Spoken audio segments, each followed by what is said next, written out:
Students, how are you. आज की live class में हम लोग प्रेजेंट हुए हैं क्लास 9th की। अभी तक आपने रशियन रिवॉल्यूशन में 2 पॉइंट तक पढ़ा है। 2 पॉइंट आपने ख़त्म कर लिया। अब थर्ड पॉइंट है आपका ये टू रिलेशन पे February revolution in Petrograd. February revolution in Petrograd 1917 की सर्दियों में जो पेट्रोग्रेड कैपिटल थी उसकी जो हालत थी वो बहुत ही दयनीय थी, खराब थी। ऐसा लगता था मानो जनता में मौजूद विभिन्नताओं को ध्यान में रखकर ही शहर को की बनावट तय की गई हो। जो पेट्रोग्रेड शहर था उस शहर में एक रिवर फ्लो करती थी, नेवा। जो नेवा रिवर थी, नेवा रिवर के राइट हैंड साइड पे, जो नेवा रिवर थी उसके राइट हैंड साइड पे मजदूरों के जो थे वो क्वार्टर हुआ करते थे, घर हुआ करते थे। और उसके लेफ्ट साइड में फैशनेबल इलाके थे जिसमें विंटर पैलेस, सरकारी इमारतें थीं। उसी जिस महल में ड्यूमा की बैठक होती थी वही भी इसी तरफ ही था। मतलब आप ये समझे, जो पेट्रोग्रेड था, पेट्रोग्रेड शहर के बीचों बीच में जो थी नेवा नदी फ्लो करती थी। नेवा नदी बीचों बीच शहर के फ्लो कर रही थी। दोनों तरफ राइट और लेफ्ट साइड में दोनों तरफ बस्तियां थीं। एक तरफ अमीर लोगों की बस्तियां थी और एक तरफ थोड़ा मजदूर वर्ग की, गरीब दबे कुचले लोगों की बस्तियां थी। 22 फरवरी को दाएं तट पर स्थित एक फैक्ट्री में लॉकडाउन कर दिया गया। क्या कर दिया गया?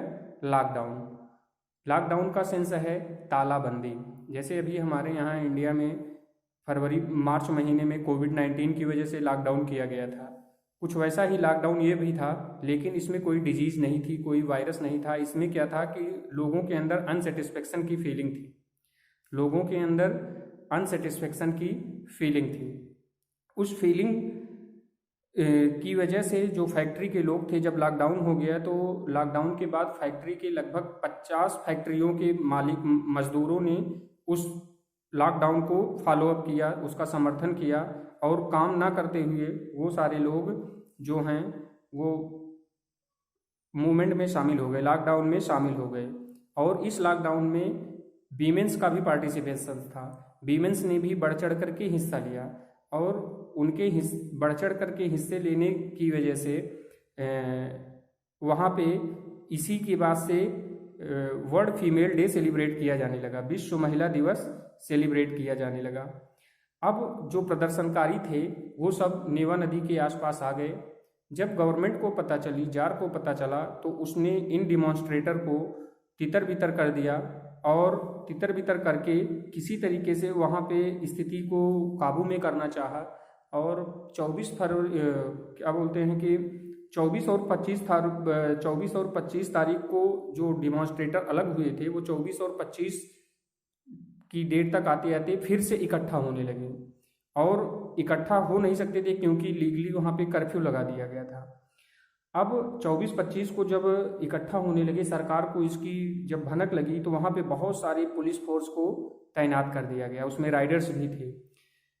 रविवार 25 फरवरी को, फरवरी में जो 25 फरवरी को रविवार दिन था, उस दिन ड्यूमा को सस्पेंड कर दिया गया। जो ड्यूमा थी उसको सस्पेंड कर दिया गया। और जब ये ड्यूमा सस्पेंड हो गई तो सरकार के इस फैसले के अगेंस्ट में बहुत सारे बयान आने लगे।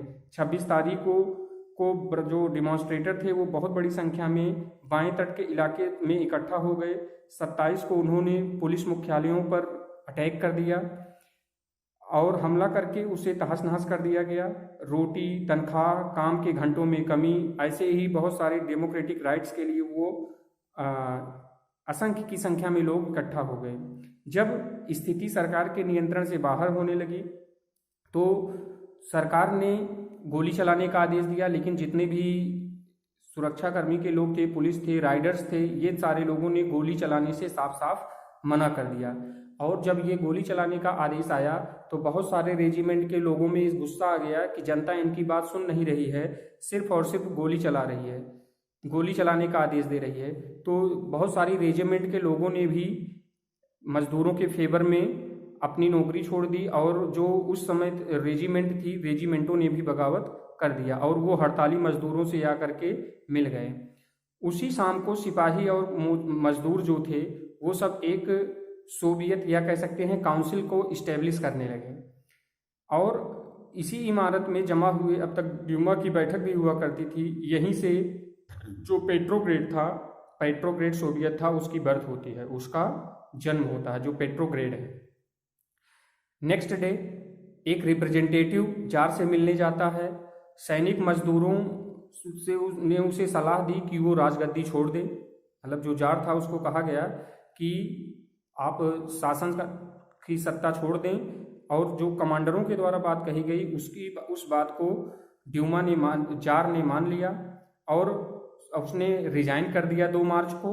और उसके बाद सोवियत और ड्यूमा के नेताओं ने देश का शासन चलाने के लिए एक इंटरिम गवर्नमेंट बना ली।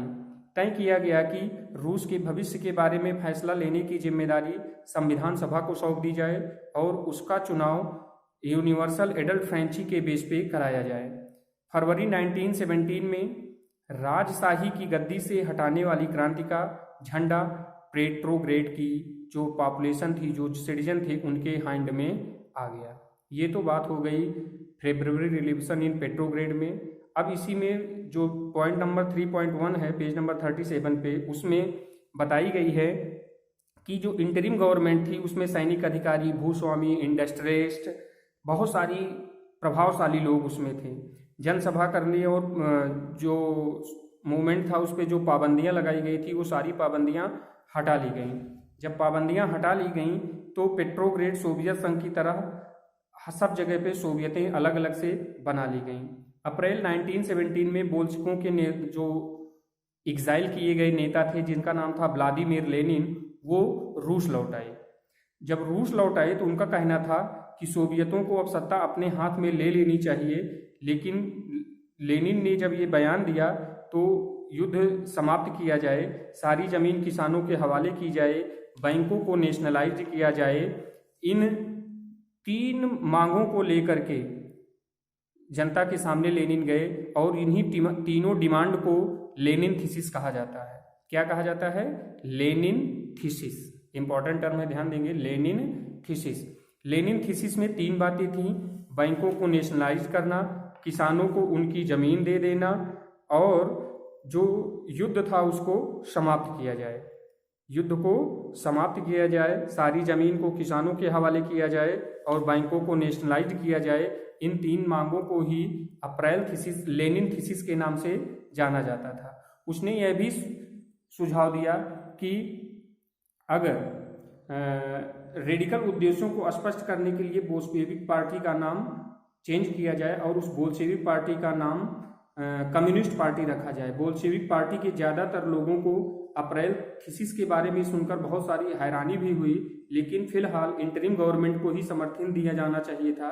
लेकिन अगले कुछ महीनों की घटनाओं ने उनकी सोच ही बदल दी। इधर गर्मी आ गई, गर्मी में मजदूर आंदोलन जो था वो और फैल गया। इंडस्ट्रियल एरिया में जो फैक्ट्रियां थी उसमें जो बहुत सारी कमेटियां बनाई गई थी, सब ने कोशिश करना शुरू कर दिया, सब आंदोलन में पार्टिसिपेट करने लगे। आपकी बुक में पेज नंबर 38 पे आप देखेंगे फिगर दिया गया है 9, जिसमें सोवियत संघ को संबोधित करते हुए लेनिन को दिखाया गया है।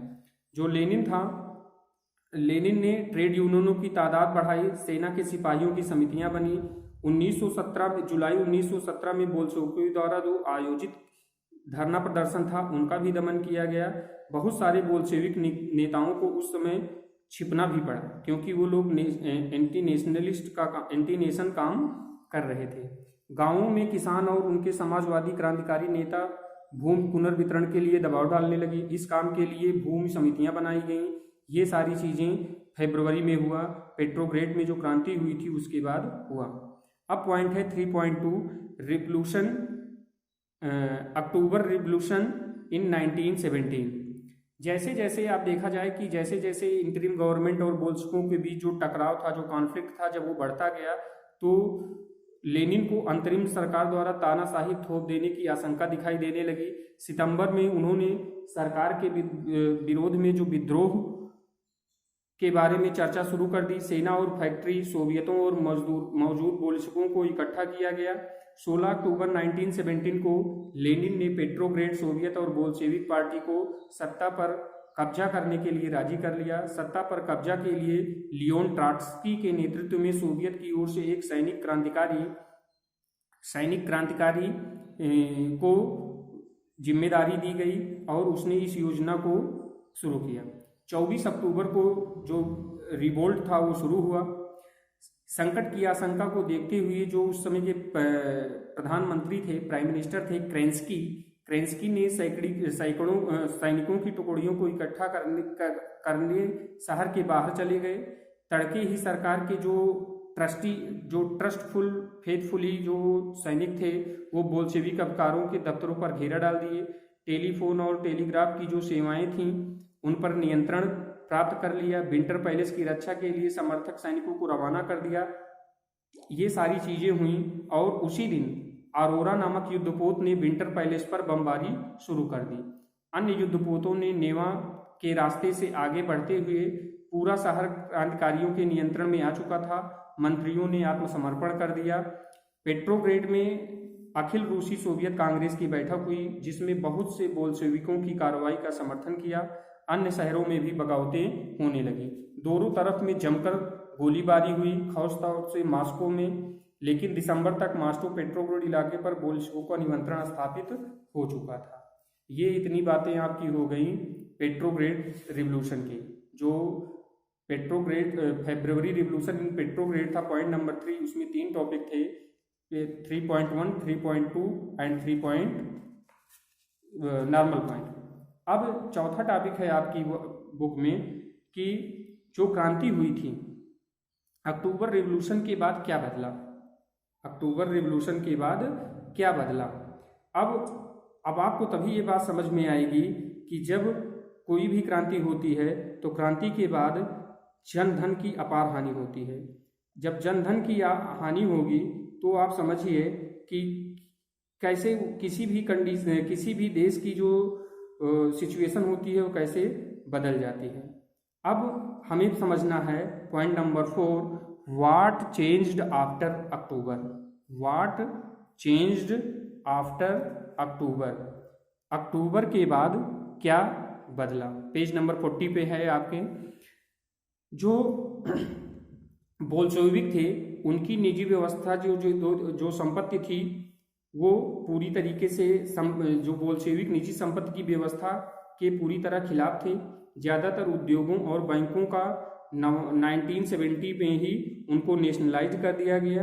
आपकी बुक में लिखा गया है कि this meant that the government took over ownership and management land was declared social property. जो उस समय की जो जमीनें थी जो लोग कब्जा करके रखे थे उसको पब्लिक की बना दी गई। किसानों को सामंतों की जमीनों को पर कब्जा करने की खुली छूट दे दी गई। मतलब यह है कि जो लैंडलॉर्ड थे जो बहुत सारी संपत्ति लेकर के इकट्ठा बैठे थे उनको ये छूट दे दी गई कि अब आप अपनी जमीन इनसे छीन सकते हैं। अब जो मकान मालिकों के लिए भी पर्याप्त हिस्सा था, जैसे जो बहुत बड़े बड़े लोग थे बड़े बड़े महल बना करके रखे थे जो उनकी आवश्यकता से अधिक था, जिससे वो बहुत ज़्यादा इनलीगली पैसा कमा रहे थे, उन सारी चीज़ों पे भी रोक लगाई गई। जो सैनिक थे सैनिकों की दशा को चेंज किया गया। सैनिक अफसरों जो सैनिक थे या सरकारी अफसर थे उनके यूनिफॉर्म बदले गए। और 1918 में एक परिधान प्रतियोगिता आयोजित की गई। कैसी competition? Clothing competition.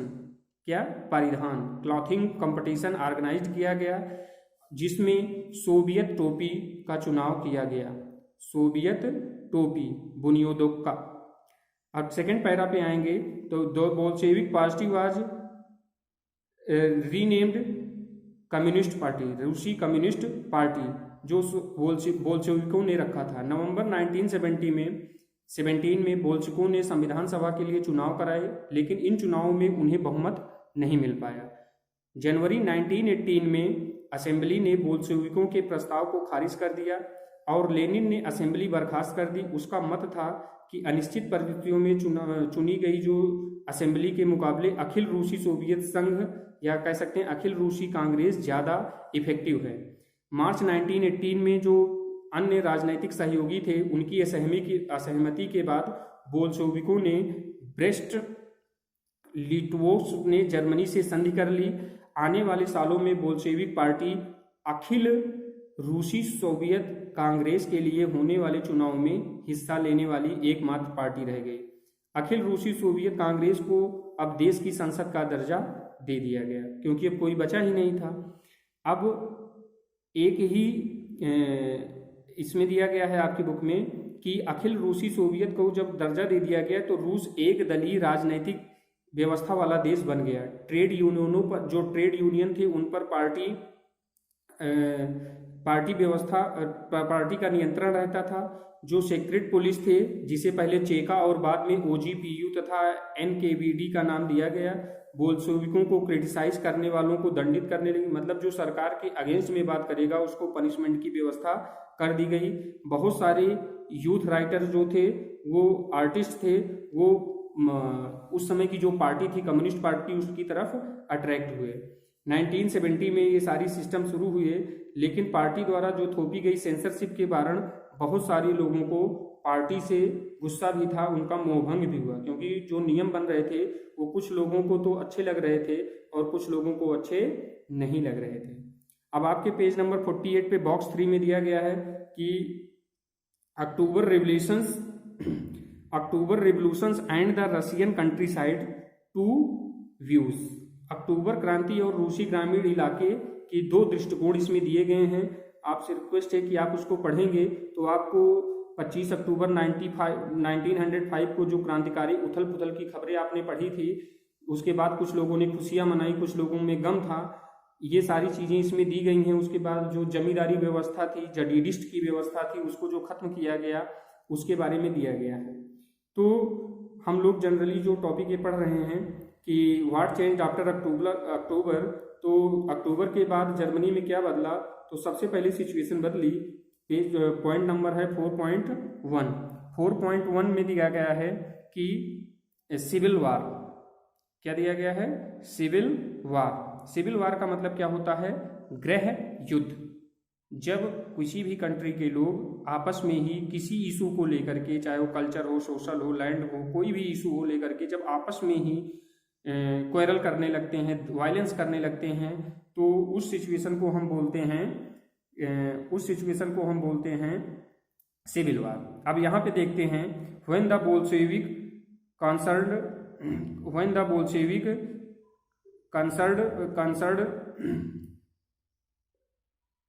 ordered land redistribution, the Russian army began to break up. Soldiers, mostly peasants, wished to go home for the redistribution and deserted. Non-Bolshevik socialist liberals and supporter of autocracy condemned the Bolshevik uprising. इसमें जो बात है कि बहुत सारे लोग थे जो भूमि डिस्ट्रीब्यूशन पे खुश नहीं थे और घर लौटना, बहुत सारे लोगों ने सेना छोड़ कर दिया। गैर बोल्शेविक, समाजवादी, उदारवादी और राजसाविक ने विद्रोह की निंदा की। उनके नेता जो साउथ रशिया में इकट्ठा हो रहे थे लड़ने के लिए, उनको इकट्ठा किया जाने लगा। 1918 और 1919 में रूसी साम्राज्य के ज़्यादातर हिस्सों पर व्हाइट्स का नियंत्रण हो गया। ज़्यादातर हिस्सों पर व्हाइट्स का नियंत्रण हो गया। व्हाइट्स का मतलब था जो जार समर्थक थे, और जो सामाजिक क्रांतिकारी लोग थे उनको ग्रीन्स बोला जाता था। इन लोगों को, जो व्हाइट्स के लोग थे, इनको समर्थन किनका था? फ्रांसीसी, अमेरिकी, ब्रिटिश और जापानी टुकड़ियों का भी इनको समर्थन मिल रहा था। ये सभी शक्तियां रूस में समाजवाद को फलते फूलते देख नहीं पा रही थी। इनको गुस्सा हो रही है कि अगर इसी तरीके से चलता रहा तो रशिया एक दिन बहुत आगे निकल जाएगा और हम लोग पीछे रह जाएंगे। इसी स्थिति का फायदा उठा करके इन लोगों ने रशिया के अंदर बहुत सारी मिसअंडरस्टैंडिंग जनरेट की। जो टुकड़ियां थीं और बोल्शेविकों के बीच जो झगड़ा चल रहा था, उस दौरान लूटमार, डकैती, भूखमरी जैसी समस्याएं बड़े पैमाने पर फैल गई। व्हाइट्स में जो निजी संपत्ति की हिमायती थे, उन्होंने जमीन पर कब्जा करने वाले किसानों के खिलाफ काफी सख्त रवैया अपनाया। उनकी इन हरकतों के कारण तो गैर बोल्शेविकों के प्रति जनसमर्थन और भी तेजी से घटने लगा। जब ये जबरदस्ती करने लगे तो जो फॉलोअर्स थे इनके, उनकी संख्या धीरे धीरे और घटने लगी। इसकी वजह से लोग इनको सपोर्ट नहीं करते थे। जो 1920 तक जो एक्स रशियन एम्पायर के ज़्यादातर हिस्सों पर बोल्शेविकों का नियंत्रण जो कायम हो चुका था, उन्हें नॉन रूसी नेशनलिस्टों ने और मुस्लिम जदीदिस्ट की मदद से कामयाबी मिली थी। वहीं पर रूसी उपनिवेशवादी ही बोल्शेविक विचारधारा के अनुयायी बन गए थे। वो वहाँ यह मदद काम नहीं आ सकी। मध्य एशिया स्थित खीवा में बोल्शेविक उपनिवेशकों ने समाजवाद की रक्षा के नाम पर स्थानीय राष्ट्रवादियों का बड़े पैमाने पर कत्लेआम किया। क्योंकि आप जानते हैं कि जब युद्ध होगा, कोई भी आपस में टकराएगा तो उसमें होगा क्या, कोई उनको मारेगा, कोई उनको मारेगा। वही समस्या इस समय रसिया में थी। अगर पार्टली देखा जाए, आंशिक रूप से देखा जाए, तो रूस में इसी समस्या से निपटने के लिए ज़्यादातर गैर रूसी जो राष्ट्रीयताओं को सोवियत संघ में रूसी साम्राज्य में से बोल्शेविकों द्वारा स्थापित किया गया। राज्य के अंतर्गत राजनीतिक स्वायत्तता दे दी गई। लेकिन क्योंकि बोल्शेविकों ने स्थानीय सरकारों पर कई अलोकप्रिय और सख्त नीतियां जैसे घुमंतुवाद का मतलब होता है, जैसे आपकी बुक में दिया गया है ना, एक्टिविटी के ऊपर नोमैडिज्म, घुमंतुवाद की रोकथाम की कड़ी कोशिशें की थोप दी थी। इसी राष्ट्रीयताओं का विश्वास जीतने के प्रयास आंशिक रूप से ही सफल रहे। अब इसमें जो बात बताई गई है कि जो स्वायत्तता दे दी गई, बोल्शेविकों ने स्थानीय सरकारों पर जो सख्त नीतियां अपनाई थी, उससे ये सारे लोग अपने अपने तरीके से लोग निपट रहे थे कि जिससे कि सिविल वार खत्म हो जाए। अब 4.2 जो पॉइंट है, आगे बढ़ते हैं थोड़ा सा। 4.2 जो पैरा है उसमें वो है आपका मेकिंग अ सोशलिस्ट सोसाइटी, समाजवादी समाज का निर्माण। During the civil war the Bolshevik kept industries and banks nationalised. They permitted peasants to cultivate the land that had been socialized. Bolshevik used confiscated land to demonstrate what collective work could be. गृह युद्ध के दौरान बोल्शेविकों ने उद्योगों और बैंकों के राष्ट्रीयकरण को जो जारी रखा। उन्होंने किसानों को जमीन पर खेती करने की छूट तो दे दी, लेकिन समाजीकरण किया जा चुका था। जब्त किए गए खेतों का इस्तेमाल बोल्शेविक यह दिखाने के लिए करते थे कि ये कलेक्टिवाइजेशन है। शासन के लिए केंद्रीकृत जो नियोजन की व्यवस्था लागी गई। अफसर इस बात का हिसाब लगाते थे कि अर्थव्यवस्था किस तरह काम कर सकती है। वो अपनी अर्थव्यवस्था को मेंटेन करने के लिए उन्होंने एक सिस्टम बनाया, एक योजना तैयार की जिसको बोलते हैं 5 योजनाएं जो थी। उसमें ये था 1927 to 32 और दूसरी है 33 to 38। इस दौरान इंडस्ट्रियल डेवलपमेंट पे फोकस किया गया। जो सेंट्रलाइज्ड प्लानिंग थी वो इंडस्ट्रियल डेवलपमेंट को इससे काफ़ी पेश मिला। औद्योगिक उत्पादन बढ़ने लगा। 1929 से 1933 तक के बीच तेल, कोयला, स्टील के प्रोडक्शन में 100% वृद्धि हुई और नए नए इंडस्ट्रियल कॉरिडोर इनोवेटिव कंडीशन में आ गए। अब थर्ड पैरा में दिखाया गया है कि मगर तेज निर्माण कार्यों के दबाव में कार्य स्थितियां खराब होने लगी। कार्य स्थितियां कैसे खराब होने लगी कि जो जो वर्कर की कंडीशन थी वो पुअर होने लगी। और क्यों? क्योंकि एक शहर था मैग्नी टोगोर्स्क शहर में एक स्टील फैक्ट्री थी जिसने निर्माण कार्य 3 साल के भीतर पूरा कर लिया। इस दौरान मजदूरों पर बहुत ही सख्ती की गई, उनसे बराबर काम लिया जाता था, लेकिन उनकी जिंदगी, उनकी लाइवलीहुड के ऊपर ध्यान नहीं दिया गया। नतीजा ये हुआ कि पहले ही साल में 550 बार काम रुका। रिहायशी क्वार्टरों में जाड़ों में शौचालय जाने के लिए 40 डिग्री कम तापमान पर लोग चौथी मंजिल से उतरकर सड़क पर दौड़कर जाते थे। एक विस्तारित से अच्छा व्यवस्था विकसित की गई। फैक्ट्री कामगारों एवं किसानों को विश्वविद्यालयों में दाखिला देने के लिए खास इंतजाम किए गए। ये सारी व्यवस्थाएं उस समय हुई। आप पेज नंबर 43 पे देखेंगे तो आपको बहुत सारे फिगर इसमें दिखाए गए हैं। जैसे पहला चित्र फिगर नंबर 14 है, 15 है, 16 है, 17 है। यूक्रेन के एक गांव के समाजवादी खेती का भी जिक्र किया गया है, तो आपको बात समझ में आएगी। तो जो महिला वर्कर थी वो अपने बच्चों के लिए फैक्ट्रियों में बालवाड़ियां खोल दी गई, सस्ती स्वास्थ्य सेवा उपलब्ध कराई गई, मजदूरों के लिए आदर्श रिहायशी मकान बनाए गए। लेकिन इन सारी कोशिशों के जो नतीजे थे वो सभी जगह एक जैसे नहीं रहे, क्योंकि जो गवर्नमेंट रिसोर्स थे वो बहुत ही सीमित थे।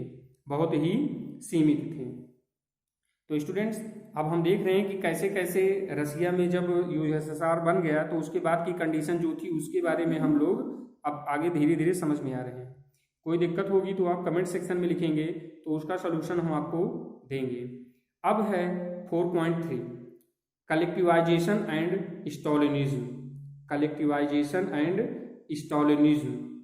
आप देखेंगे पेज नंबर 44 पे स्टालिन की एक का फिगर दिया गया है। स्टालिन का फिगर देखेंगे तो आपको लगेगा कि कितना, नाम से ही है स्टालिन, स्टील कितना हार्ड होता है। वैसे ही ये भी फैसले लेने के लिए, काम करने के लिए बहुत ही सख्त रवैया अपनाता था और कभी भी देश के अगेंस्ट में काम नहीं करना चाहता था। The period of the early planned economy was linked to the disaster of the collectivisation of agriculture by 1928 the town in Soviet Russia were facing an acute problem of grain supplies. The government fixed price in which grain must be sold, but the peasants refused to sell their grain to government buyers and these prices. नियोजित अर्थव्यवस्था का शुरुआती दौर खेती के सामूहिकीकरण में पैदा हुई तबाही से जुड़ा हुआ था। वो 27-28 के आसपास रूस के जो आसपास के जो शहर थे, कस्बे थे, वहां पे क्राइसिस जनरेट हो गई। किसकी? Food crisis. लेनिन के बाद पार्टी की कमान संभाल रहे जो स्टालिन ने स्थिति से निपटने के लिए बहुत ही स्ट्रिक्ट स्टेप लिए। उन्हें लगता था कि अमीर किसान और व्यापारी कीमत बढ़ने की उम्मीद में जो फूड ग्रेन है वो सेल नहीं कर रहे हैं, मतलब कि वो स्मगलिंग कर रहे हैं, या कह सकते हैं कि उसकी जमाखोरी कर रहे हैं। 1928 में पार्टी के सदस्यों ने अनाज उत्पादक इलाकों का दौरा किया। उन्होंने किसानों से जबरन अनाज खरीदा और उसको कुलकों के ठिकानों पर छापेमारी की। जो ठेकेदार वगैरह थे उनके ठिकानों पर छापेमारी की। रूस के जो संपन्न किसानों को, जो कुलक कौन थे? जो रसिया के संपन्न फार्मर थे उनको कुलक कहा जाता था। इसके बाद 1917 में जमीन किसानों को सौंप दी गई। फलस्वरूप ज्यादातर किसानों के पास छोटे खेत थे जिनको मॉडर्नाइज किया गया। मॉडर्नाइज करके जो अब मॉडर्न एरिया था उसको मशीनों की सहायता से उसमें इंडस्ट्रियल एग्रीकल्चर वाली क्रॉपिंग की जाने लगी। कुलकों को सफाया करना, किसानों में जमीन छीनना और राज्य नियंत्रित यानी सरकारी नियंत्रण वाले विशालकाय खेत बनाना जरूरी माना गया। मतलब ये है, इसमें आप समझें कि जो सरकार थी वो चाहती थी स्टालिन की कि किसी भी तरीके से जो छोटे छोटे भूखंड हैं उनको किसानों से ले लिया जाए और उसको बड़े बड़े प्लाटों में, बड़े बड़े सेक्टर क्षेत्रों में डिवाइड किया जाए, इकट्ठा किया जाए, जिससे कि उस पर अच्छी से खेती हो सके। इसी के बाद स्टालिन का जो कलेक्टिवाइजेशन प्रोग्राम था वो 1929 से पार्टी के जो सामूहिक जो खेत थे उनको लिए एक शब्द यूज किया गया, कोल खोज। क्या नाम यूज किया गया? कोल खोज, KOLKHOZ। कोल खोज के में काम करने का आदेश जारी किया गया।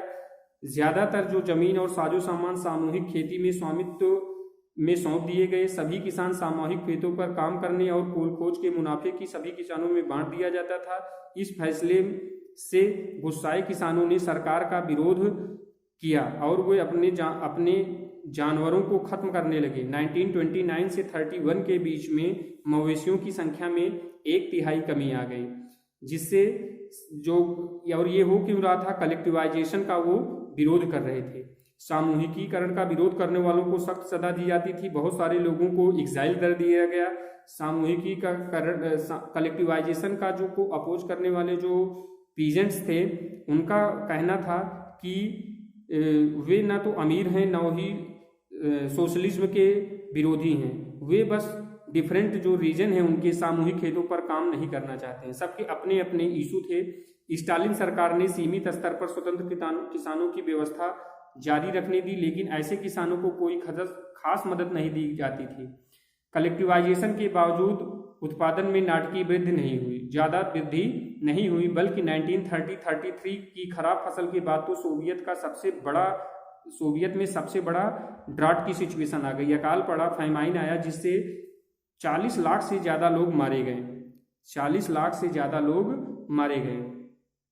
40 लाख से ज़्यादा जब लोग मारे गए तो पार्टी में भी बहुत सारे लोग नियोजित अर्थव्यवस्था के अंतर्गत औद्योगिक उत्पादन में पैदा हो रहे भ्रम और कलेक्टिवाइजेशन के जो रिजल्ट थे उसको क्रिटिसाइज करने लगे।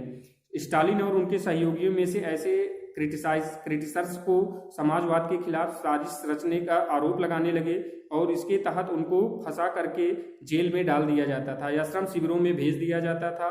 बहुत सारे लोगों को बहुत हार्ड पनिशमेंट भी दी जाती थी।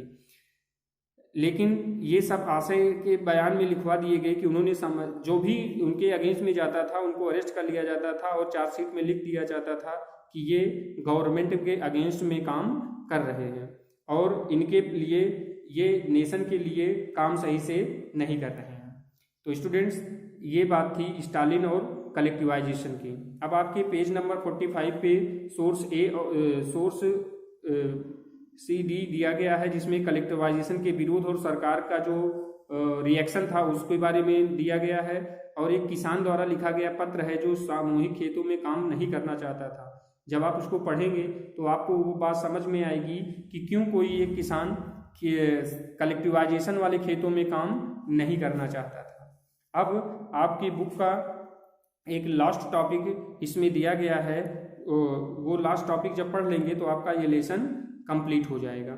वो लास्ट टॉपिक आपका है क्या कि the global influence of the Russian revolution and the USSR.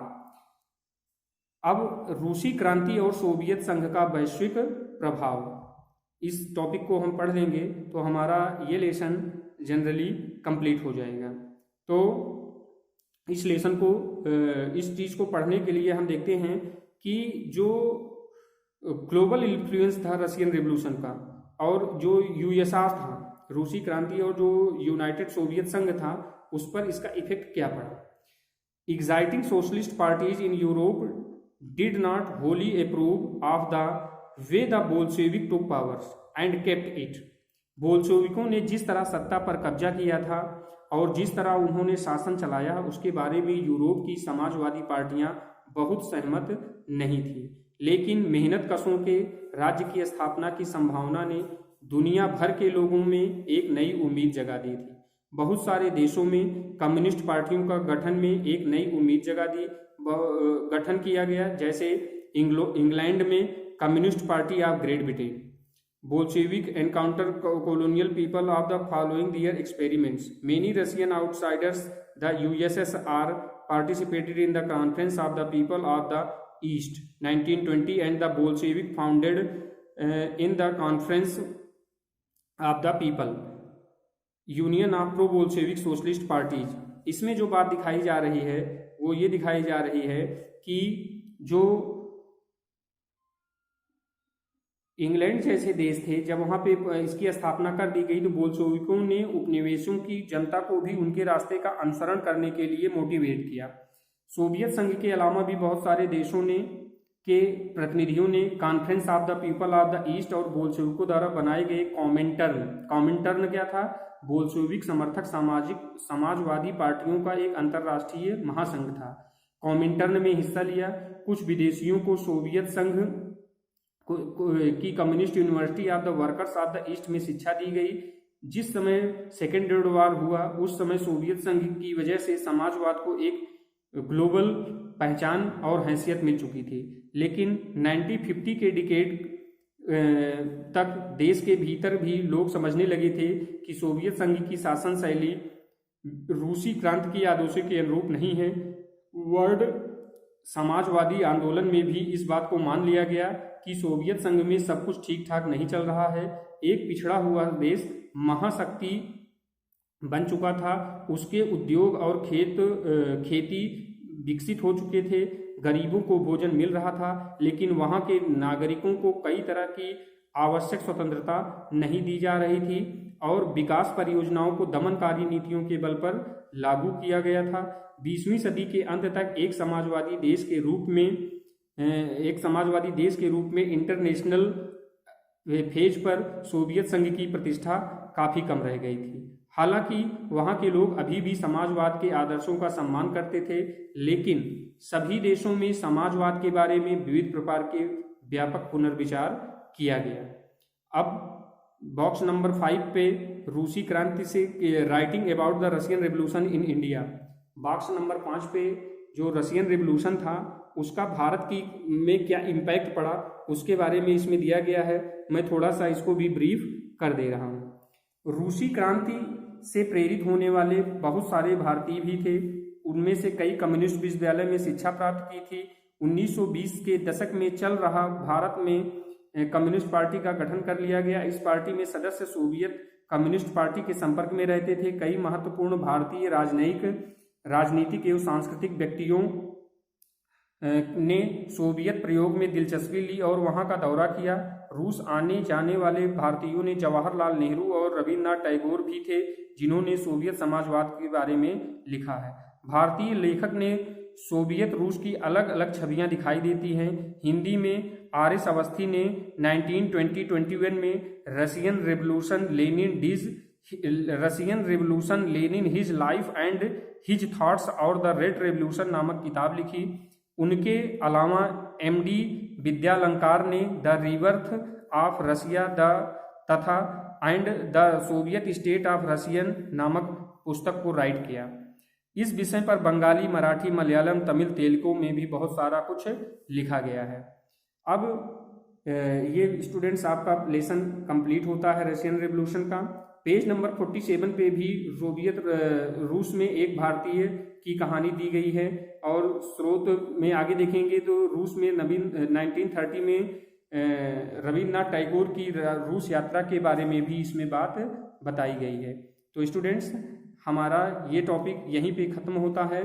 हम थोड़ा सा समराइज कर लेते हैं पूरे लेसन को कि इस लेसन में हम लोगों ने जनरली आखिर पढ़ा क्या क्या, जिससे आपको थोड़ा सा मेमोराइजेशन हो जाएगा, क्योंकि इससे पहले 2-3-4 क्लास जो आपने पढ़ी है उसको भी आप इसमें मिला के देखें। जैसे जब हम लोगों ने इस लेसन की स्टार्टिंग की थी तो उसमें उस समय आपको बताया गया होगा कि हमें, जैसे हमने फ्रेंच रिवॉल्यूशन पढ़ा था वैसे ही फ्रेंच रिवॉल्यूशन का ही इफेक्ट था कि रशिया में रिवॉल्यूशन शुरू हुआ। तो जो हमारा ये लेसन है socialism in Europe and the Russian revolution, उसका पहला टॉपिक आपने पढ़ा the age of social change. The age of social change, सामाजिक परिवर्तन का युग।